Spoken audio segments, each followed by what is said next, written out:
အားလုံးပဲမင်္ဂလာပါရှင်ဒီကနေ့ပြောလူတဲ့အကြောင်းအရာလေးကတော့ The Richest Man in Babylon ဆိုတဲ့စာအုပ်ကိုဆရာဖေမြင့်က Babylon မှာအချမ်းသာဆုံးပုဂ္ဂိုလ်ဆိုပြီးဘာသာပြန်ပေးထားတဲ့စာအုပ်ကလေးတွေကကောက်ညွှန်ချက်တချို့ပဲဖြစ်ပါတယ်ရှင်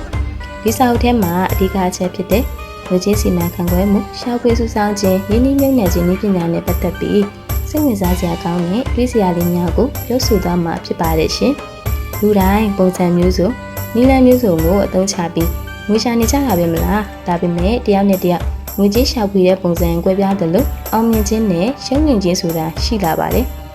အဲ့ဒီမှာဘာတွေ့ရတယ်လဲဆိုတော့အောင်မြင်တဲ့သူရဲ့နောက်ွယ်မှာအောင်မြင်ခြင်းရဲ့အကြောင်းတရားရှိတယ်လို့ကြာရှုံးသွားတဲ့သူရဲ့နောက်ွယ်မှာလည်းရှုံးနေရခြင်းရဲ့အကြောင်းတရားရှိနေခဲ့တယ်ဆိုတာမြင်သာထင်သာအောင်သိရှိခဲ့ရပါတယ်ရှင်အကြောင်းကြောင့်အကျိုးဖြစ်တဲ့ဆိုတဲ့ဗုဒ္ဓရဲ့သဘောတရားနဲ့လည်းထူးထူးခြားခြားတိုက်ဆိုင်နေခဲ့ပါတယ်ရှင်လူအများပြောလို့ရှိတဲ့စကားတစ်ခွန်းရှိပါတယ်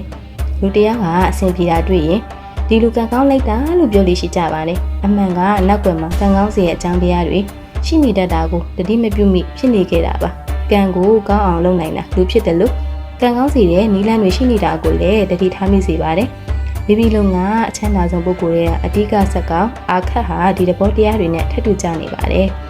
အာခတ်ဟာငယ်စဉ်အခါတုန်းကအင်မတန်မှဆင်းရဲနွမ်းပါးခဲ့ပါတယ်သူ့မှာစိတ်ဝင်စားစရာကောင်းတာကတော့အမြဲတမ်းပဲထက်တန်နေခဲ့တဲ့ချမ်းသာခြင်းနဲ့စိတ်ပါပဲသူ့ရဲ့စိတ်ဝင်စားစရာကောင်းတဲ့ငွေကြေးရှာဖွေမှုနည်းနဲ့ခုနှစ်တွဲနဲ့ပတ်သက်တာတွေကိုနောက်ပိုင်းမှာထပ်မံပြောဆိုပေးသွားပါဦးမယ်နော်အားလုံးကိုကျေးဇူးတင်ပါတယ်ရှင်